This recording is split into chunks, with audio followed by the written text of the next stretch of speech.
The immortal warriors who conquered the world. Iran's secret 10,000 that never died. Picture this.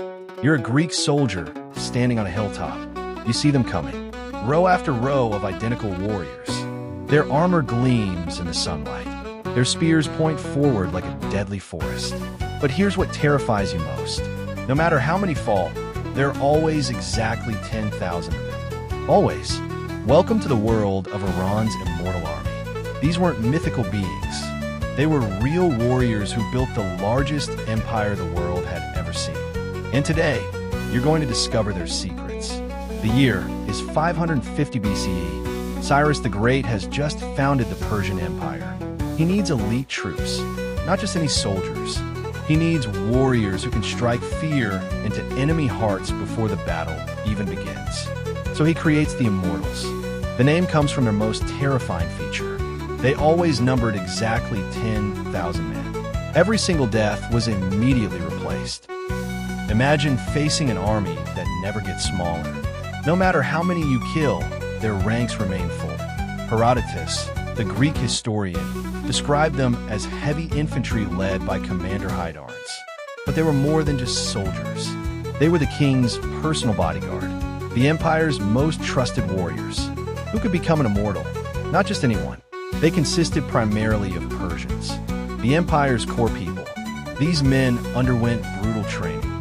They mastered multiple weapons: bow and arrow, spear and shield, sword and dagger. But here's what made them truly special.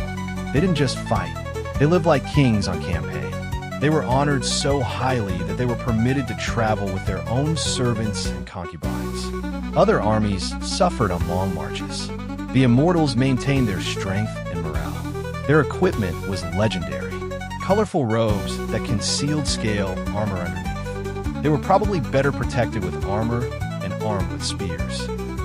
Gold and silver decorations marked their elite status. They looked magnificent. They fought like demons. The Immortals first proved themselves at the Battle of Opis in 539 BCE. They helped Cyrus conquer Babylon. The mightiest city in the world fell to Persian might, and the Immortals led the charge. Think about their psychological impact. Enemy armies saw them coming and knew their reputation. These warriors had never been defeated. They always maintained their numbers. How do you fight an enemy that seems truly immortal? At Thermopylae, even the legendary 300 Spartans couldn't stop them. The Immortals fought for 3 days. They took heavy casualties, but they kept coming, always 10,000 strong. Their tactics were revolutionary. They combined missile warfare with close combat. They would volley arrows from a distance, firing from behind protective shields. Then they closed for hand-to-hand fighting. This flexibility made them incredibly dangerous. For over 200 years, the Immortals dominated battlefields across 3 continents. They conquered everything from India to Greece, from Central Asia to Egypt. They were the backbone of Persian military might. But they weren't just warriors. They were symbols. When you saw the Immortals, you saw the power of the Persian Empire. Their golden spears, their colorful robes, their unbreakable discipline. They represented everything the empire stood for. What happened to them? The Immortals disappeared with the fall of the Persian Empire. Alexander the Great conquered Persia in 331 BCE. The last Immortals likely died defending their homeland, but their legend lived on. Modern Iran still remembers them. The Shah's elite guard was called the Immortals. The name carries power even today. It represents the pinnacle of Persian military excellence. The Immortals changed warfare forever. They showed that elite troops could be maintained indefinitely. That psychological warfare was as important as physical combat. That a small force of professionals could defeat much larger amateur armies.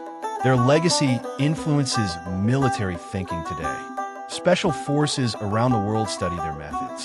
The idea of elite, always ready troops traces back to these ancient Persian warriors. So the next time you hear about elite military units, remember where it all started. On the battlefields of ancient Persia, with 10,000 warriors who truly earned the name Immortal. What do you think made the Immortals so effective? Was it their equipment, their training, or their psychological impact? Comment below and let me know your thoughts. And if you want to explore more amazing stories from ancient history, hit that subscribe button and ring the notification bell.